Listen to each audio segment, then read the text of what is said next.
প্রশান্ত মহাসাগরের নিচে নীল জলের গভীরে বিস্তৃত এক অপূর্ব প্রবাল প্রাচীর। সেখানে ঝিকিমিকি আলোয় রং বেরঙের মাছেদের সঙ্গে খেলছিল এক সুন্দর মৎস্যকন্যা। তার নাম ছিল নীরা। নীরার চুলগুলো ছিল সমুদ্রের ঢেউয়ের মতো নরম, আর লেজটা রোদে পড়লে রূপালি আলো ছড়াত। চারপাশে হলুদ, নীল, লাল মাছেরা দল বেঁধে ঘুরে বেড়াত। কখনো তারা নীরার সঙ্গে লুকোচুরি খেলত, কখনো আবার প্রবালের ফাঁকে ফাঁকে দৌড়ঝাঁপ করত। একদিন হঠাৎ নীরা দেখল একটা ছোট মাছ জালে আটকা পড়েছে। নীরা মাছটাকে বাঁচাল। একদিন নীরা দেখল প্রবাল প্রাচীরের এক অংশ ফিকে হয়ে যাচ্ছে।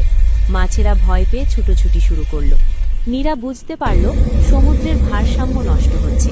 সে তখন তার কোমল কণ্ঠে এক প্রাচীন সমুদ্র গান গাইতে লাগল, যে গান প্রবালকে শক্তি দেয় আর মাছেদের সাহস যোগায়। গানের সুরে সুরে প্রবাল আবার রং ফিরে পেল, আর মাছেরা শান্ত হয়ে নীরার চারপাশে জড়ো হল। সমুদ্র যেন গভীর নিঃশ্বাস ফেলল। নীরা মৃদু হেসে বলল, যতদিন আমরা প্রকৃতিকে ভালোবাসবো ততদিন সমুদ্র আমাদের আগলে রাখবে।